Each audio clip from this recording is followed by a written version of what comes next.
ఇది 4 days ferment అయిన ఇడ్లీ పిండి. దీంట్లో ఉల్లిపాయ ముక్కలు, జీలకర్ర, కొత్తిమీర సన్నగా తరిగి వేయాలి. ఉప్పు సరిపడినంత వేయాలి. చేతిలోకి పిండి తీసుకొని ఇలా ఫింగర్తో ఇలా వేయాలి. ఎక్స్పీరియన్స్తో వచ్చేస్తుంది. హైలో ఫర్ అబౌట్ 3 to 4 minutes వేగిన తర్వాత ఆ బాల్స్ని రోల్ చేయాలి. మళ్ళీ తిరగేయాలి. అప్పుడు రెండు వైపులా బాగా కాలుతాయి. లోపల కూడా బాగా కుక్ అవుతుంది. ఇదే మెథడ్తో దోసపిండితో, గారెపిండితో కూడా పునుగులు వేసుకోవచ్చు. బయట బోండాలన్నీ పెద్ద పెద్దగా వేస్తారు, కానీ లోపల సరిగా ఉడకదు. సో నేను అందుకనే ఏ పిండి అయినా సరే ఇట్లా చిన్న చిన్నగా పునుగుల్లాగే వేస్తాను. 3-4 minutes అయ్యాక మళ్ళీ తిప్పాలి.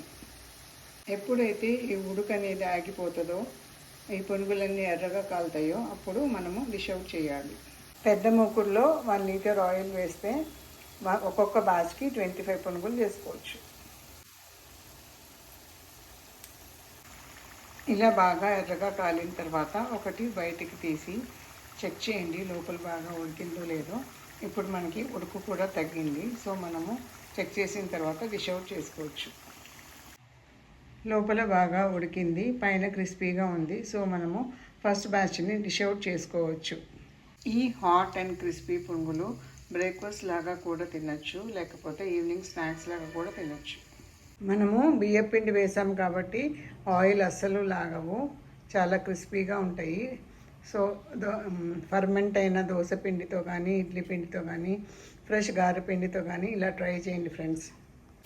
నూనె బాగా మరుగుంటుంది కాబట్టి సెకండ్ బ్యాచ్ త్వరగా వేగిపోతాయి. మంత్లీ వన్స్ మాత్రమే డీప్ ఫ్రైడ్ ఐటమ్స్ చేస్తాను. అప్పుడు ఇలా వడియాలు కూడా వేయించేస్తాను. ఇంకా చిన్నప్పటి నుంచి మా పిల్లలకి ఆకుకూర తినాలంటే వడియాలు బ్రైవ్ అనమాట.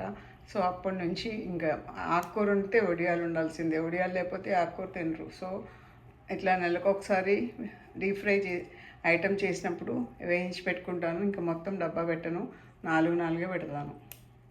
1 liter ఆయిల్కి పునుగులు వేసిన తర్వాత ఇంత మిగిలింది. ఇది రౌండ్ అబౌట్ 500 ml దాకా ఉండొచ్చు.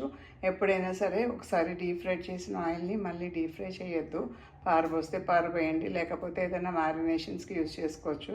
కానీ దయచేసి ఒకసారి డీప్ ఫ్రై చేసిన ఆయిల్ని మళ్ళీ డీప్ ఫ్రై చేయవద్దు.